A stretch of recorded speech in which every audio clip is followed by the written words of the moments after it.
साथ घर से खाना भी लाया था। दोनों ने साथ बैठकर खाना खाया। शहजादा आलमगीर ने उसे अभी अशरफियों की हंडिया के बारे में कुछ नहीं बताया था। दूसरे रोज जब बीज डालने की बारी आई तो शहजादा आलमगीर ने बहराम को वो हंडिया दिखाई। बहराम बहुत खुश हुआ और उसे बोला, तुम तो बहुत ईमानदार लड़के हो, तुम चाहते तो इस हंडिया को चुपके से निकाल कर चले जाते। मैं तुम्हारी ईमानदारी से बहुत खुश हूँ, मैं इसमें मौजूद अशरफियाँ तुम्हें देता हूँ। शहजादा आलमगीर ने मना कर दिया और कहा कि ये अशरफियाँ नहीं लेगा, लेकिन बहराम न माना। हंडिया में 1000 अशरफियाँ थी। बहराम ने 500 अशरफियाँ इसे दे दी। शहजादा आलमगीर सोचने लगा कि इन अशरफियों का क्या करेगा। इसके जहन में एक ख्याल आया। इसी गांव में फल के दरख्तों का एक बहुत बड़ा बाग था। इसका एक मालिक उसे फरोख्त करना चाहता था। शहजादा आलमगीर ने इन अशरफियों से वो बाग खरीद लिया। गांव में बहुत सारे लोग ऐसे थे जो मजदूरी की तलाश में रहते थे। इसने इनमें से कुछ लोगों को बाग की देखभाल करने के लिए मुलाजिम रख लिया।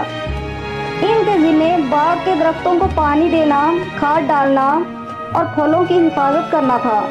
शहजादा आलमगीर को गांव में रहते हुए काफ़ी रोज़ हो गए थे। इसी दौरान वो अपने फलों के बाग की भी देखभाल करता रहा और बहराम के खेतों में भी काम करता रहा। बहराम के खेत भी हरे भरे हो गए थे। एक रोज़ इसने बहराम से कहा, अपना मुल्क देखने का सफ़र तो अधूरा ही रह गया है, अब मुझे चलना चाहिए। आपकी मेहरबानी होगी कि आप मेरी मौजूदगी में मेरे फलों के बाग की निगरानी करते रहे। बहराम ने इस काम की हामी भर ली।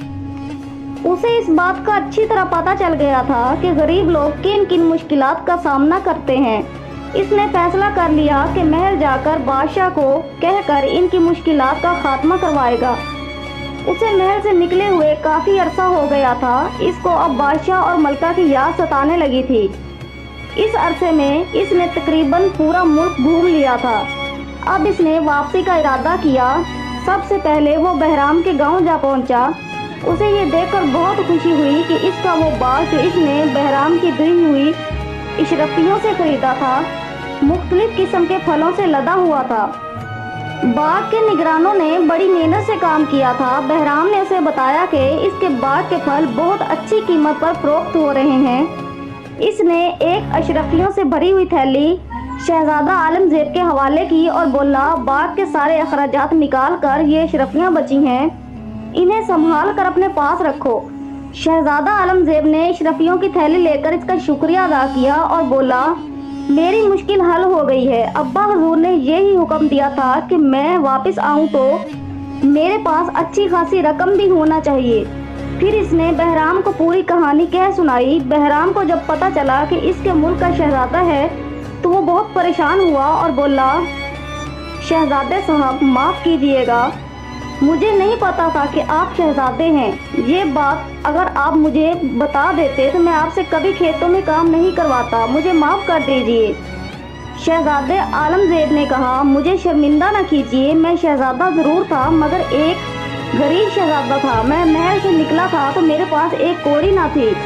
आपने तो मुझ पर एहसान किया था, आप ही की वजह से मैं इस काबिल हुआ हूँ कि अब्बा जान की नज़रों में सुरखरू हो सकूँ। इसकी बात सुनकर बहराम कुछ मुतमईन हुआ। शहजादा आलमगीर ने फिर कहा, अब मेरे इस बाग के मालिक आप हैं, इसमें काम करने वालों का बहुत ख्याल रखिएगा। बहराम ने इससे वादा किया। अगले रोज़ शहजादा आलमगीर अपने महल में जा पहुंचा। बादशाह और मलका उसे देखकर बहुत खुश हुए। इसने अपने साथ लाई हुई अशरफियाँ और सोने के सिक्के बादशाह को दिखाए और बोला, आपके हुक्म के मुताबिक मैंने एक गरीब आदमी के भेष में पूरा मुल्क देख लिया है। महल में बैठकर जो बातें मुझे पता नहीं चल सकती थी, मैं इन सब से वाकिफ़ हो गया हूँ। हमारे मुल्क के बहुत सारे लोग बहुत तकलीफ में ज़िंदगी गुजार रहे हैं। इसका एक बहुत बड़ा सबब यह है कि सरकारी अहल काम में ईमानदारी नहीं दिखाते। लोगों की एक बड़ी तादाद इंतहाई गरीब है क्योंकि इनके पास रोज़गार के मौका ही नहीं है। मैंने जगह जगह ऐसे बच्चों को देखा जो तालीम हासिल करने के लिए मदरसों का रुख नहीं करते। ये बच्चे सारा दिन गली मोहल्लों में खेल कूद में मसरूफ रहते हैं और तालीम की दूरी की वजह से बड़े होकर अपने मुल्क के काबिल कदर काम सर अंजाम नहीं दे सकेंगे। मुझे ये भी पता चला है कि नौजवानों की एक बड़ी तादाद किसी हुनर से वाकिफ नहीं है। बड़े होकर वो सिर्फ मेहनत मजदूरी ही कर सकते हैं, जिसकी वजह से इन्हें ज़्यादा पैसे नहीं मिलते और वो हमेशा गरीब ही रहते हैं। अगर ये लोग कोई हुनर सीख लें तो ये बात इनके लिए भी और मुल्क के लिए भी फ़ायदेमंद साबित होगी। मुझे ये देखकर भी बहुत अफसोस हुआ कि पानी के कुएं बहुत कम और आबादियों से बहुत दूर हैं। बेचारी औरतों को एक तावील सफ़र तय करके पानी लाना पड़ता है। मैंने ऐसे लोग भी देखे जो अपने पालतू जानवर पर बहुत ज़्यादा जुल्म करते हैं। वो ना तो इन्हें अच्छा खाना देते हैं और ना ही इनकी ठीक तरह से देखभाल करते हैं। बादशाह औरंगजेब की ये बातें सुनकर बहुत खुश हुआ। शहजादे, हमें मालूम है कि ये तमाम बातें जानने के लिए तुमने बहुत तकलीफें उठाई, मगर इन बातों से हमारी भी आंखें खुल गई हैं। हम कल ही ये हुक्म जारी करेंगे कि मुल्क में बहुत से मकतब और मदरसे खोले जाएं ताकि कोई बच्चा तालीम से महरूम न रह सके। हर गांव और देहात में जगह जगह कुएं खोदे जाएंगे ताकि वहां के रहने वाले लोगों को साफ सुथरा पानी दस्तयाब हो। हम ये हुक्म भी देंगे कि पूरे मुल्क में बहुत से ऐसे तरतीबी मराकज़ बनाए जाएं जिनमें हुनर सिखाने वाले नौजवानों को मुख्तलिफ हुनर सिखाएं।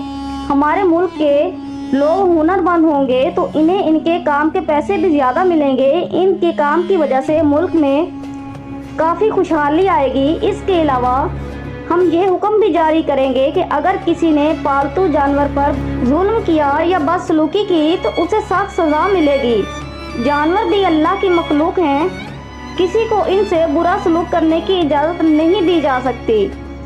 फिर ऐसा ही हुआ। चंद ही रोज़ में बादशाह के अहकामात की तामील कर दी गई। ज़्यादा अरसा नहीं गुजरा था कि इसके मुल्क के लोगों के हालात इन इक़दामात की वजह से बेहतर हो गए। बादशाह, मलका और शहजादा औरंगजेब ये देखकर बहुत खुश होते थे क्योंकि इनके मुल्क के लोग अब एक अच्छी और खुशहाल ज़िंदगी गुजार रहे थे।